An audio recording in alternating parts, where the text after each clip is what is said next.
School lockdown. It was a regular Tuesday afternoon when the lockdown alarm blared through the halls of Jefferson High School. The students and teachers had practiced for this, but the piercing wail of the alarm was different this time, more urgent, more real. I was in Mr. Thompson's history class, doodling absent-mindedly in my notebook. When the alarm went off, we all froze, exchanging nervous glances. Mr. Thompson's face turned pale, and he immediately sprang into action, ushering us to the back of the classroom away from the door and windows. "Everyone stay quiet and keep your phones on silent," he whispered, his voice shaky but determined. We huddled together in the corner, the room falling into an eerie silence except for the distant, echoing screams from other parts of the school. My heart pounded in my chest, and my mind raced with possibilities. Was it a drill? An intruder? Something worse? Minutes stretched into what felt like hours. My best friend Lisa clutched my hand, her grip tight with fear. I tried to breathe steadily, but the oppressive tension made it difficult. The sound of heavy footsteps echoed down the hallway, growing louder and then fading away. Whoever it was, they were close. Suddenly, the door handle jiggled. We all stiffened, our breaths held. Mr. Thompson motioned for us to stay silent. The door creaked open a fraction, but the intruders seemed to change their mind, letting it fall shut again. The intercom crackled to life, and we heard the principal's voice, trembling. "Students and staff, remain in lockdown until further notice. Do not open the doors for anyone." There was a pause, and then she added, almost inaudibly, "God help us." My mind raced with fear. What was happening? Why did she sound so terrified? I glanced at the other students. Their faces mirrored my own dread.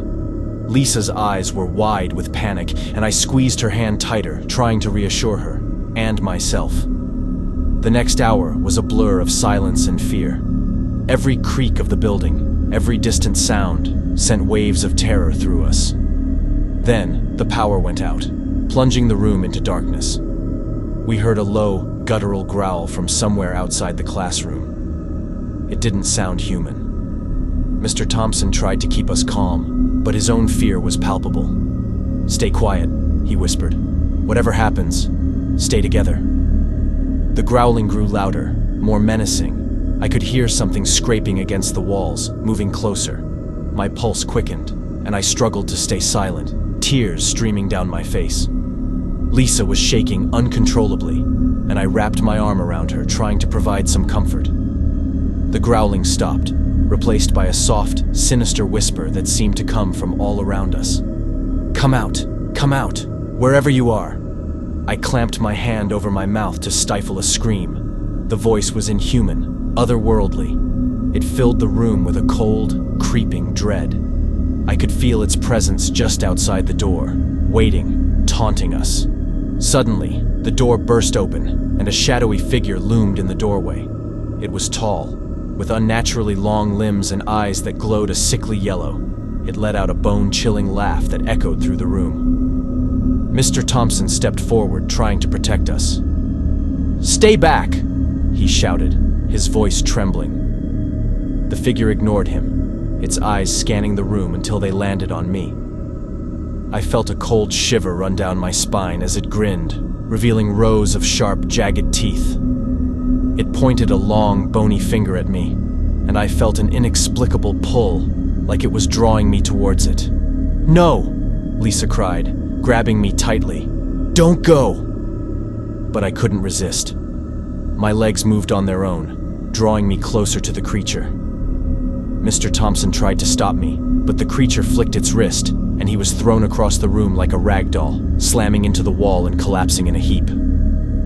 I stood before the creature, trembling with fear. Its breath was cold against my skin, and it whispered in a voice that seemed to echo inside my head. "You're mine now." Just as it reached out to grab me, the lights flickered back on. The creature let out a deafening screech and recoiled, vanishing into the shadows. The power had returned, and with it, the oppressive darkness seemed to lift. The intercom crackled again, and the principal's voice, now steadier, came through. "The lockdown is over. Please proceed to the nearest exit in an orderly fashion." I collapsed to the floor, my legs unable to support me any longer. Lisa rushed to my side, tears streaming down her face. "Are you okay?" she sobbed. I nodded weakly, but I knew I would never be the same. The school was filled with frantic students and teachers, all trying to make sense of what had happened. But as I left the classroom, I couldn't shake the feeling that the creature was still out there, lurking in the shadows, waiting for its next chance to strike. And I knew, deep down, that it would never stop hunting me.